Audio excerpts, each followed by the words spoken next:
Al estudiar la palabra del Señor y pensar en todos los hombres y mujeres que el Señor utilizó en su obra, en el desarrollo de su obra, me surge a mí una pregunta.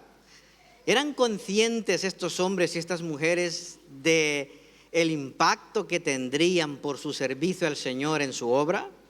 ¿Sabían los apóstoles hasta dónde iba a llegar el fruto de su predicación? ¿Sabía el apóstol Pablo que 2000 años después de que él escribiera cada una de sus cartas y de sus epístolas, estarían personas leyendo la palabra, leyendo sus cartas en tinta, en papel, o leyéndolas desde un dispositivo electrónico? Seguramente no. No fueron conscientes del impacto, del fruto de su ministerio, de lo que ellos estaban haciendo. Y creo que de alguna manera nosotros vivimos así la vida cristiana.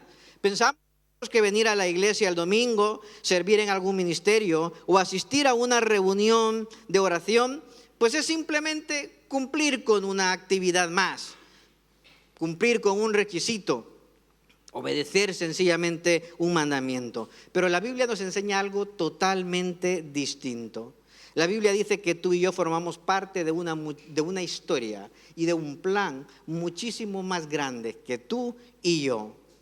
No comienza con nosotros, no termina con nosotros y no se trata solamente de nosotros.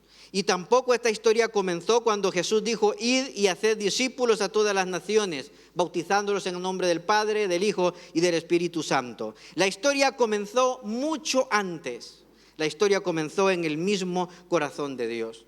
Y hoy quiero enseñar algo, enseñar que las misiones, que la evangelización no es una actividad más de la iglesia, no es un ministerio más, no es un departamento más de la iglesia. No es una actividad para personas apasionadas y especiales.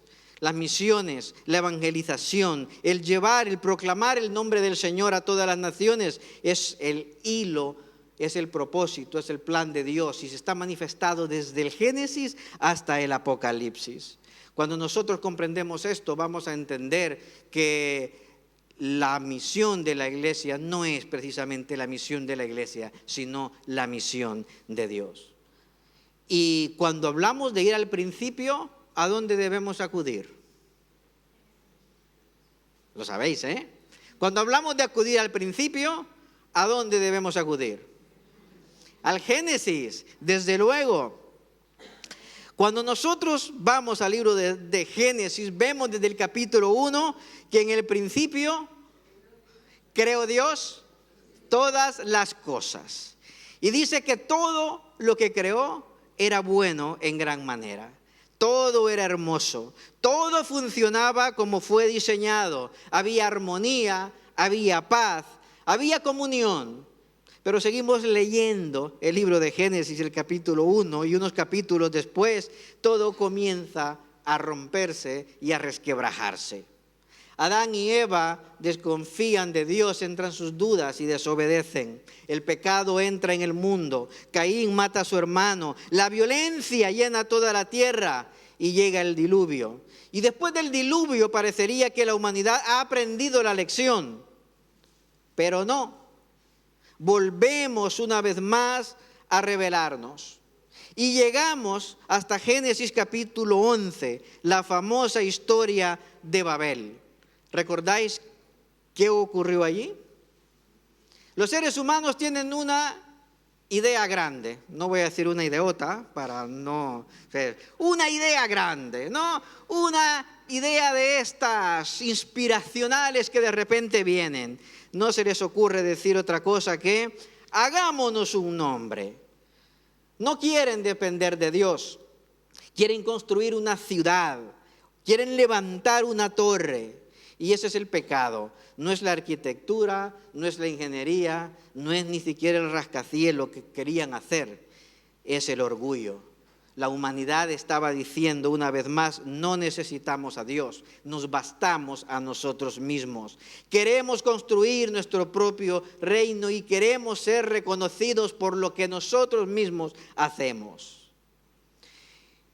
Y Dios responde confundiendo sus lenguas, y las personas se dispersan y las naciones surgen ya separadas por una barrera, la barrera del idioma.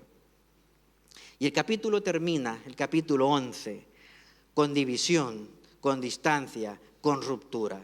¿Y qué esperaríamos nosotros después de esa desobediencia y después de ese orgullo cuando el ser humano dice, ¿sabes qué? Mi plan es mejor que el plan de Dios. Yo al menos esperaría otro juicio, ¿no? ¿No habéis aprendido con el diluvio? Pues vamos a ver ahora qué pasa. Pero ese soy yo. Pero el Señor responde con un cambio totalmente diferente. Y así llegamos a Génesis capítulo 12. Y en Génesis capítulo 12 dice, el Señor le dijo a Abraham, deja tu tierra, tus parientes y la casa de tu padre y vete a la tierra que te mostraré. Haré de ti una nación grande y te bendeciré. Haré famoso tu nombre y serás una bendición. Bendeciré a los que te bendigan y maldeciré a los que te maldigan. Por medio de ti serán bendecidas todas las familias de la tierra. Abraham partió tal como el Señor se lo había ordenado, y Lot se fue con él. Abraham tenía 75 años cuando salió de Harán. Cuando nosotros leemos la historia de Abraham, inmediatamente creemos y la llamamos así, es la historia de Abraham, ¿no? Y no entendemos, esta historia en el contexto. Lo que ha pasado antes es el ser humano esparcido y confundido, porque su corazón se había llenado de orgullo. Y tenemos que a lo largo de los 11 primeros capítulos de Génesis, vemos al ser humano dándole la espalda a Dios. Y en este pasaje que acabamos de leer, no se trata de la historia de Abraham, se trata de la historia de Dios interviniendo a favor de la humanidad. Dios moviendo ficha, como decimos nosotros, Dios tomando la iniciativa para acercarse a la humanidad, a esa humanidad que hace nada le estaba demostrando que le daba la espalda a Dios, haciéndose un propio nombre, llenándose de orgullo, sabiendo ellos mismos o expresando ellos mismos que no querían tener nada con el Señor. Y eso me emociona profundamente este pasaje, porque si lo leemos deprisa creemos, bueno, es la historia de Abraham, pero en realidad no lo es. Es la historia de Dios tomando la iniciativa. Es la historia de un Dios que decide responder con gracia a la desobediencia y al pecado y al propio orgullo del ser humano. Antes la humanidad estaba diciendo, vamos a unirnos, vamos a demostrar qué fuerte, qué inteligente, qué sabios somos y que no necesitamos de Dios. Ese orgullo que nosotros, incluso hoy, cientos de años después, tenemos en nuestro corazón. Nos creemos más listos que Dios, nos creemos más hábiles que Dios, que razonamos mejor que Dios. Y eso también es orgullo delante de Dios. Pero aquí tenemos a Dios manifestando su voluntad, tomando la iniciativa. Y esta es la primera gran verdad que quiero que descubramos juntos esta mañana. La misión comienza cuando Dios decide acercarse al ser humano. Dios decide buscar y salvar a los que se habían perdido.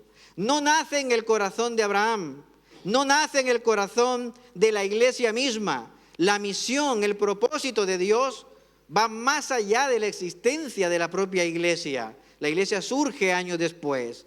La misión no es en primer lugar lo que hacemos por Dios. La misión es lo que Dios ya está haciendo en el mundo y nosotros tenemos el mandato de incorporarnos a lo que Él está haciendo.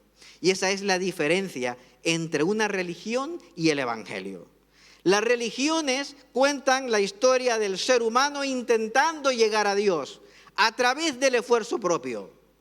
Pero la misión, hermanos, y el mensaje del evangelio es Dios buscando a la humanidad. Y eso cambia totalmente.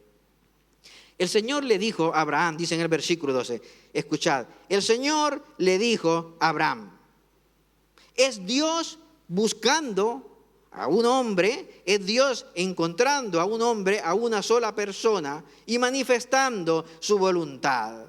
No dice el texto que Abraham buscó a Dios, No dice que Abraham decidió empezar una nueva religión.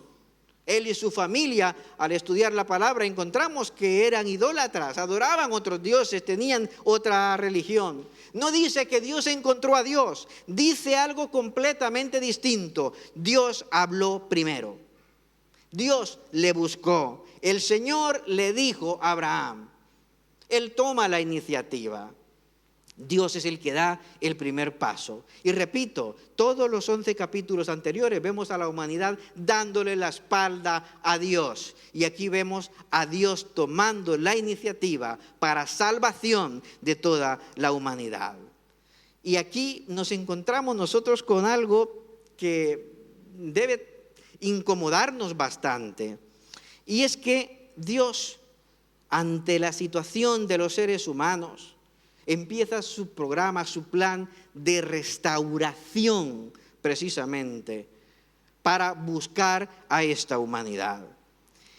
Y vemos que la lógica de Dios, y esto lo hemos venido repitiendo constantemente, no es nuestra lógica. El plan de Dios era transformar el mundo. Y entonces, si a mí me preguntáis, oye Ernesto, nuestro plan es cambiar el mundo, inmediatamente yo pienso, pues busquemos al emperador, al presidente de una nación más poderosa. Busquemos al empresario más influyente, el que tenga dinero. Busquemos al filósofo o al religioso más brillante. Busquemos al militar con el ejército más grande. Pero Dios elige a un hombre de 75 años para cambiar el mundo. 75 años. Abraham, cuando Dios le llama. Porque la misión pertenece a Dios. Muchas veces nosotros hablamos de hacer misiones, como si las misiones fueran un proyecto de la iglesia. Y esto no es así. No es la iglesia la que tiene una misión. Es Dios quien tiene una misión y nos ordena participar en ella. Y eso cambia totalmente. Porque esto nos demuestra, como vamos a ver más adelante, que la misión no es opcional. La misión no existe por la iglesia. La iglesia existe para y por la misión de Dios.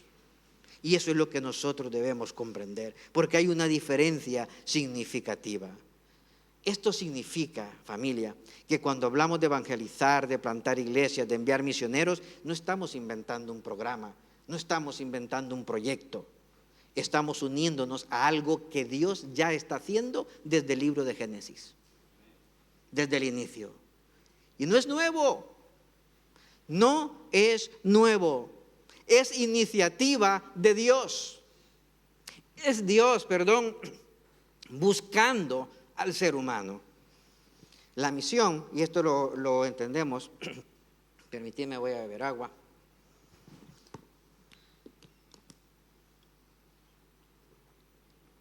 La misión nace en el corazón mismo de Dios. No es una idea nuestra.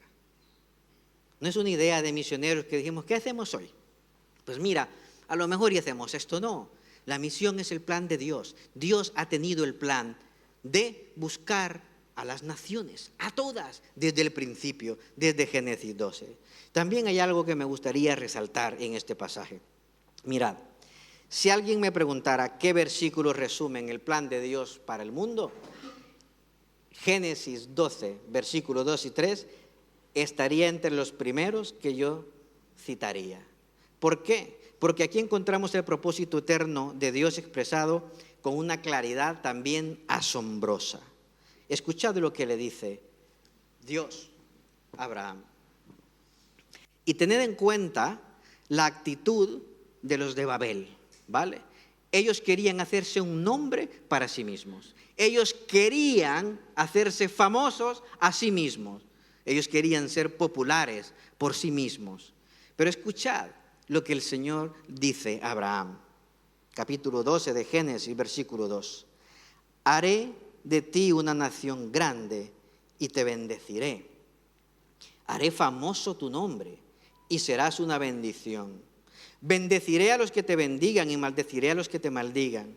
Por medio de ti serán bendecidas toda la familia de la tierra. Vamos a ver, ¿habéis prestado atención? Decidme qué palabra se repite constantemente en estos dos versículos.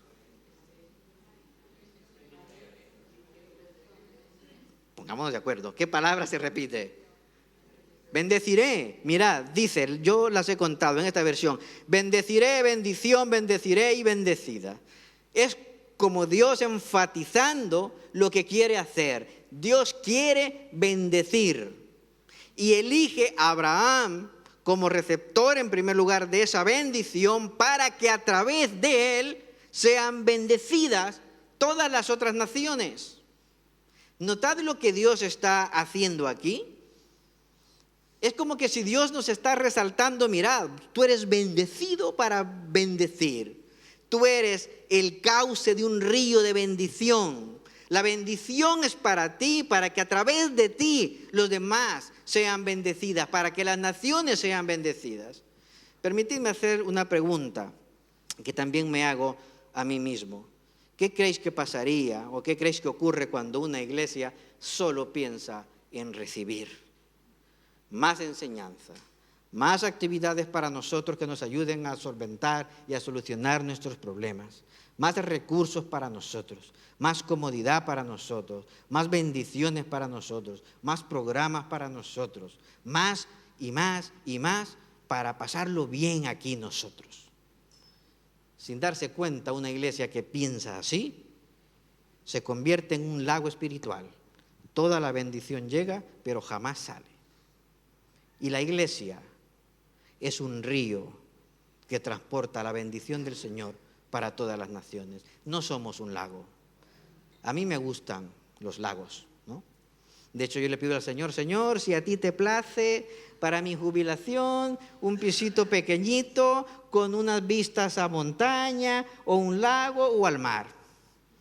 El Señor es dueño de la plata y del oro, ¿a que sí? Pues yo no lo puedo conseguir eso, por eso se lo pido yo al Señor, ¿no? Porque me gustan los lagos, me gustan los ríos, porque es vida. La iglesia es vida cuando cumple con la misión de Dios, cuando las bendiciones que recibe no se las queda, sino que las comparte, fluye. Nosotros recibimos la palabra del Señor, nosotros somos ese canal, ese río por el cual la palabra tiene que ser proclamada también a los demás. Cuando la iglesia se convierte solamente en receptora y piensa en ella misma y no en los que están fuera, la iglesia comienza a perder su vitalidad y su razón de ser. Y no porque Dios deje de bendecirla, sino porque fue diseñada para aquello que, esas bendiciones que recibe y que tiene que dar. La iglesia, nosotros como iglesia somos llamados a ser ese afluente en el que el Señor derrama su bendición para servir a todos los demás. Mirad, Dios le dice a Abraham, por medio de ti serán bendecidas todas las familias de la tierra. No le dice, te bendeciré para que tú te quedes con la bendición y tú disfrutes de la bendición. Le dice, en ti serán bendecidas todas las familias de la tierra. Todas las familias de la tierra. Todas es todas. Porque la visión de Dios nunca es local. Cuando Dios me salvó a mí, cuando Dios te salvó a ti, te salvó a ti, no pensó solamente en ti, pensó en lo que Él hará a través de ti y hará a través de mí. A muchos de nosotros nos ha llamado el Señor antes de los 75 años, ¿no? O sea que tenemos tiempo para servir al Señor. Pues Abraham lo llamó a esa edad, fijaros, y aún así el Señor le usó. El Señor dice toda la familia de la tierra. Esto significa que desde el mismo comienzo de la historia, Dios ya tenía en mente todas las naciones y todos los pueblos y todas las aldeas y hasta el rincón más pequeñito e insignificante que ni siquiera se encuentra en los mapas, estaba en el plan y en la mente de Dios. No solamente las grandes ciudades y las grandes urbes. ¿Qué pasa con los pueblos pequeños? ¿Acaso no hay gente perdida que necesite escuchar el mensaje del Evangelio? Cuando dice, en ti serán bendecidas todas las familias de la tierra, es que nosotros, cual río imparable, tenemos nosotros que llegar hasta ese rincón. No es ir a la iglesia. Y esta es una lucha que yo a veces tengo constantemente. Yo no voy a la iglesia, yo soy a la iglesia. Y la iglesia sí se congrega para alabar, pero la iglesia va. La iglesia sale, porque esa es la naturaleza misma de Dios. Dios nos ha bendecido y Dios nos bendice para que nosotros llevemos la salvación y la bendición a aquellos que no están en la iglesia. Yo sé que a veces, y no lo hacemos con mala intención, pero clamamos, ¡ay, que vengan a la iglesia! ¡Ay, que vengan a la iglesia! Que los nuestros vengan a la iglesia, que estos vengan a la iglesia, que vengan a la iglesia. Y el venir a la iglesia toma un poderoso impacto en nosotros, que nos centramos en que la gente tiene que venir cuando el Señor dice, te he puesto para que a través de ti vayas a predicar el mensaje del Evangelio. Nosotros venimos aquí y congregacionalmente nos edificamos juntos, alabamos al Señor juntos, nos preparamos, nos capacitamos para salir a ser de bendición hasta el último lugar de la tierra, hasta la última casa de nuestra ciudad, los lugares cercanos. Pero parece a veces que en la iglesia misma está aún el espíritu de Babel. Hagámonos un nombre,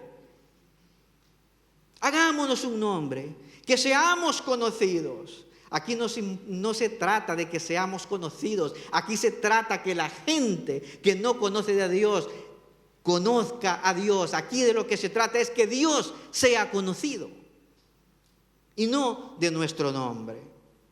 Las misiones no son una idea del Nuevo Testamento, son una promesa y un plan que está hilado desde Génesis hasta Apocalipsis.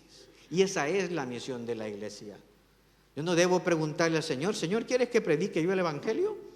Porque el Señor me va a decir, no lo has entendido, ¿no? ¿Cómo me estás pidiendo? ¿Cómo me estás preguntando si quiero que predique el Evangelio? Si para eso estás. Te he bendecido no solamente para que goces tú de las bendiciones, sino para que vayas donde otros necesitan la bendición, para que los busques. Y es que cuando vemos en el Nuevo Testamento, hermanos, el propósito de Dios dice, el propósito de Jesucristo dice que Él vino a buscar, ¿y a qué? Y a salvar a los que se habían perdido. El ser humano no busca a Dios. ¿Busqué yo a Dios? No. Dios en su misericordia me buscó a mí. Y tú estás aquí porque Dios te ha buscado. Porque alguien de una manera te habló el mensaje del Evangelio. Y eso es Dios buscándote. El ser humano, dice la palabra, que no se acerca a Dios. ¿Y por qué no se acerca a Dios? Porque sus obras son malas. Porque ese es nuestro corazón sin Cristo. Y la iglesia no está llamada a únicamente regodearse y gozarse de las bendiciones de Dios. Repito, no está llamada únicamente, no estoy diciendo que no debamos hacerlo, porque aquí nos glorificamos de las obras maravillosas y de los milagros que Dios hace entre nosotros. Amén. Nos gozamos con los testimonios de lo que Dios está haciendo. Pero esos testimonios y sobre todo el mensaje del Evangelio tiene que ser predicado a gente que no cree o a gente que cree, pero está creyendo una mentira de Satanás mismo. Y eso es lo que nosotros no debemos olvidar. Predicar el Evangelio en las casas, en los hogares, en los lugares por más sencillos que sean, no es una opción, es la misión de Dios. Y esto va mucho más allá de nosotros. Y por último, la misión, hermanos, es obediencia.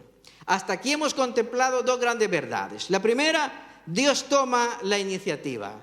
Y la segunda, Dios bendice para bendecir.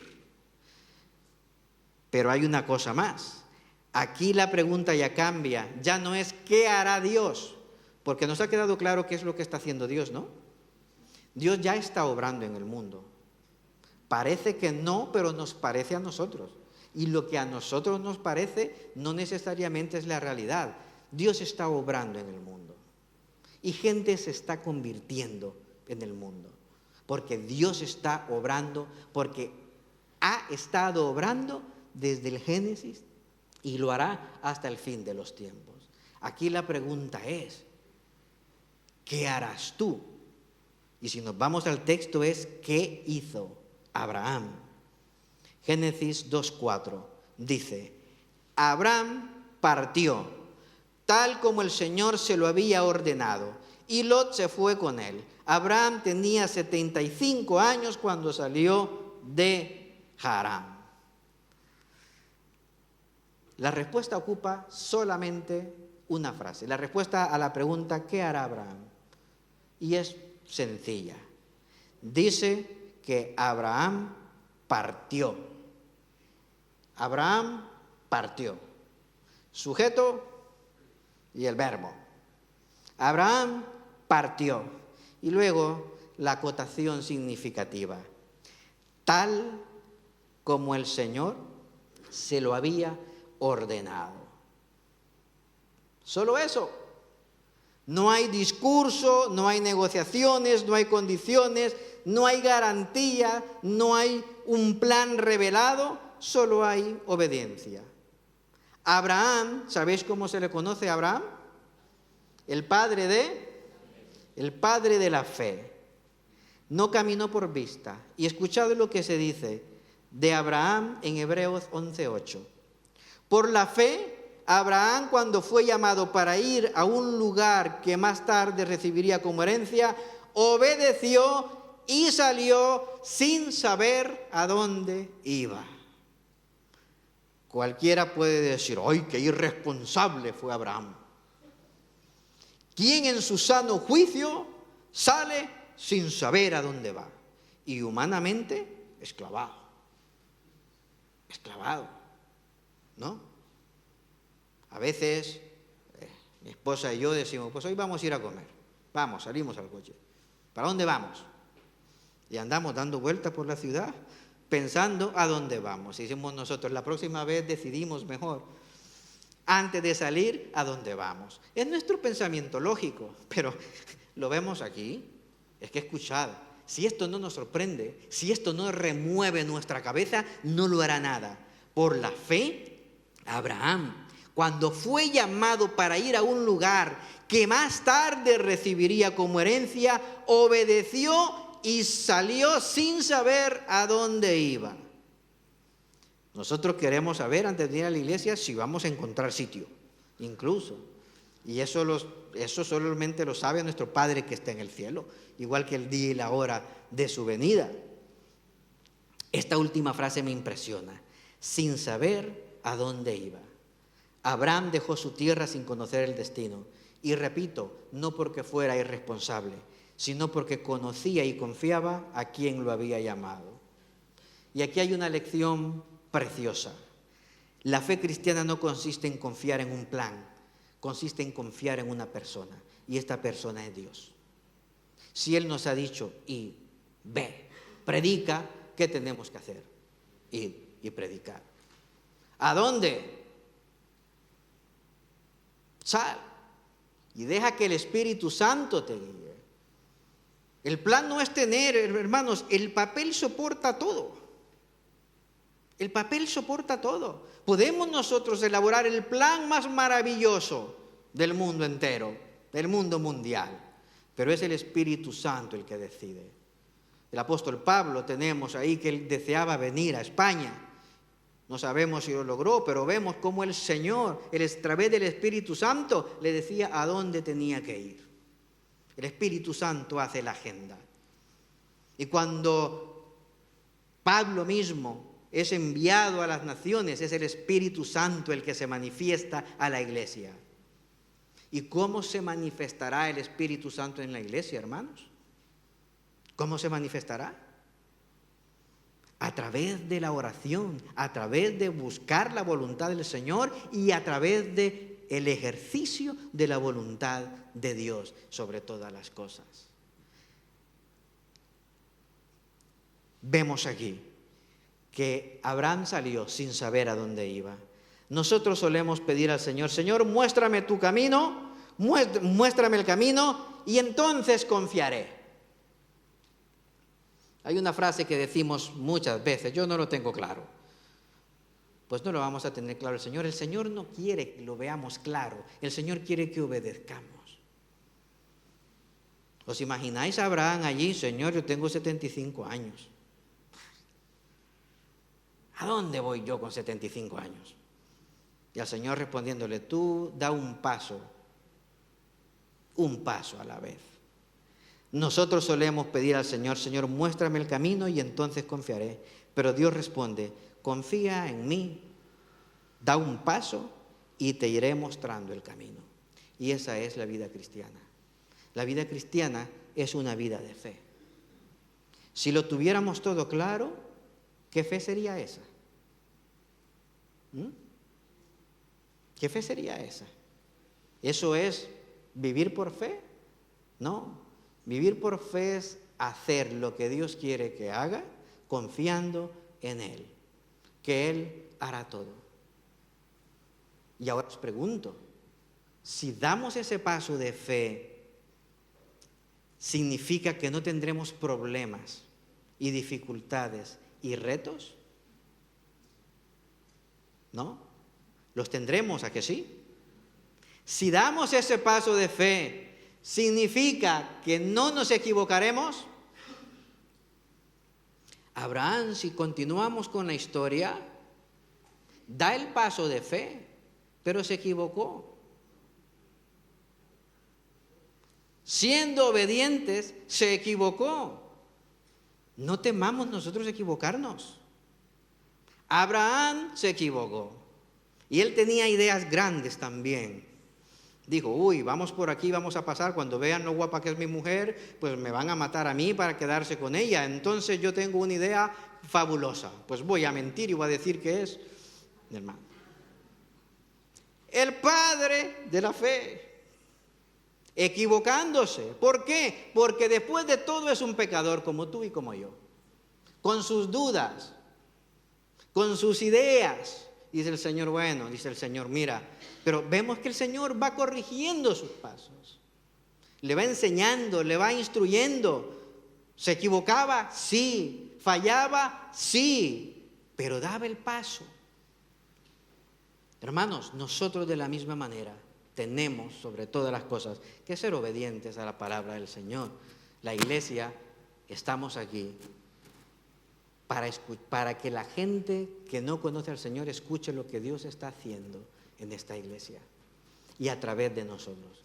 Porque Dios obra a pesar de nosotros. Porque Dios obró a pesar de los errores de Abraham. Cuando Abraham se equivocó, el Señor lo corrigió. Cuando Moisés se equivocó, el Señor corrigió. Si hasta los apóstoles entre ellos discutieron, ¿cómo no vamos a discutir nosotros? Bueno, lo menos que podamos, y sobre todo con cariño y buenas formas en nuestras discrepancias. Hermanos, yo quiero terminar diciéndote algo importante. Tú y yo estamos aquí para ser sal y luz en este mundo. Y la sal en un salero no sirve de mucho. No sirve de mucho. Se tiene que derramar la sal sobre la comida. Una luz no se esconde. Una luz se pone en el lugar más alto para que brille. Dicho esto, el lugar de la iglesia es fuera, buscando a aquellos que necesitan escuchar el mensaje del Evangelio. ¿Y sabes qué es lo fabuloso? Que Dios no nos pide currículum, nos pide obediencia. No pongas excusas de que yo ya estoy muy mayor, de que yo conozco poca Biblia, o que soy muy joven, o que me da miedo, o que yo no sé lo que decir. El Señor dice, no te preocupes de lo que vas a decir, yo obraré a través de ti.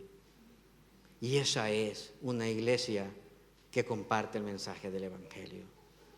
Dios está haciendo grandes cosas en nuestra congregación y a través de nuestra congregación.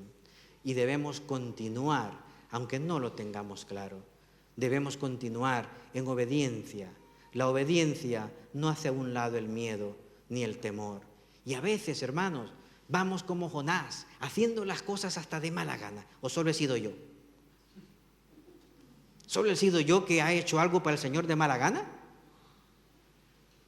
Ya me siento yo más culpable, digo yo, madre mía. Sí, hermanos, ahí vamos. Con dudas, con temores. Desde luego que sí, pero ¿sabéis qué? Dios obra a través de nosotros. Y la misión no es opcional, la misión es el plan de Dios y quiere usarte a ti. Oye, es que yo soy muy pecador. Abraham era un idólatra, provenía de una familia idólatra y Dios lo transformó. ¿Estás tú dispuesto?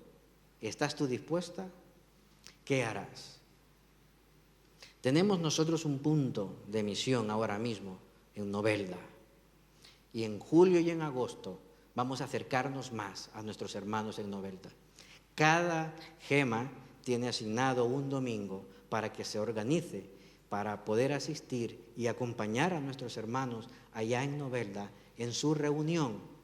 Así que todos los consejeros de GEMA van a recibir la fecha en la de julio y agosto para que cada GEMA, en lugar de venir aquí ese domingo, vaya a apoyar a la iglesia en Novelda, a los hermanos en Novelda.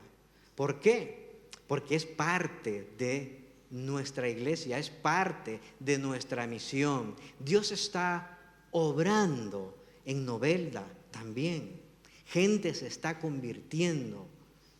Si vais allí, personas que no conocían el Evangelio, ahora están cantando, ahora están incluso presidiendo, ahora están trayendo a más gente. Y antes eran enemigos del Señor y contrarios al Señor como lo éramos tú y yo. Y no les conocemos. Y necesitamos nosotros empezar a salir más hasta donde el Señor nos envíe. Por lo pronto el Señor nos tiene allí en Novelda y lo haremos. Así que apuntaros, organicémonos para que cada gema, el domingo que corresponde, ir a participar en el culto con los hermanos de Novelda. Tenemos también un curso apoyado por la propia web, por la propia Unión de Iglesia, para plantadores de iglesia. Inscribiros, es gratuito, es un sábado al mes, una videoconferencia. Cuando os inscribáis, decidme a mí, por favor, para tener un listado a ver cuántos somos, porque el día de la conferencia, el día de la formación, que es el sábado 11 de julio a las 11, nos vamos a reunir aquí para profundizar más y sobre todo para orar más buscando la voluntad del Señor. Tú da el siguiente paso. Deja que el Señor más adelante te envíe a donde tenga que enviar y te use como que te tenga que usar, pero tú tienes que tener la disposición. Y ahí está. Así que os dejo estos dos retos por delante. Julio y agosto, participa con tu gema apoyando el punto de misión, nuestra iglesia hermana en Novelda. E inscríbete y aprende de lo que Dios quiera darte para que en el futuro te use. Hermanos, no hay nada mejor que ser usados para la gloria de Dios. Permítete esa experiencia maravillosa. Vamos a orar. Padre eterno, quiero darte gracias por tu bondad, por tu misericordia. Quiero, Señor, darte gracias porque tú nos has salvado, Señor. Éramos enemigos tuyos, no creíamos en ti. Y tu Santo Espíritu quitó la venda de incredulidad de nuestros ojos y pudimos comprender que somos pecadores necesitados de tu perdón. Y pudimos comprender que nadie nos ama como tú. Por eso, Señor, por eso te damos gracias. Padre, nos has bendecido tanto, estás derramando tantas bendiciones en nuestra iglesia que no podemos callar lo que hemos visto, lo que hemos vivido, Señor. Debemos predicarlo, debemos compartirlo en nuestros hogares, en nuestros edificios, en nuestras comunidades, en nuestro barrio, en nuestra ciudad y allá, Señor, en toda esta provincia y en toda esta nación y hasta donde tú, Señor, nos lleves por tu gracia y por tu misericordia. Padre, a ti la gloria y la honra. En el nombre de Jesús. Amén y amén. Iglesia, poneros de pie.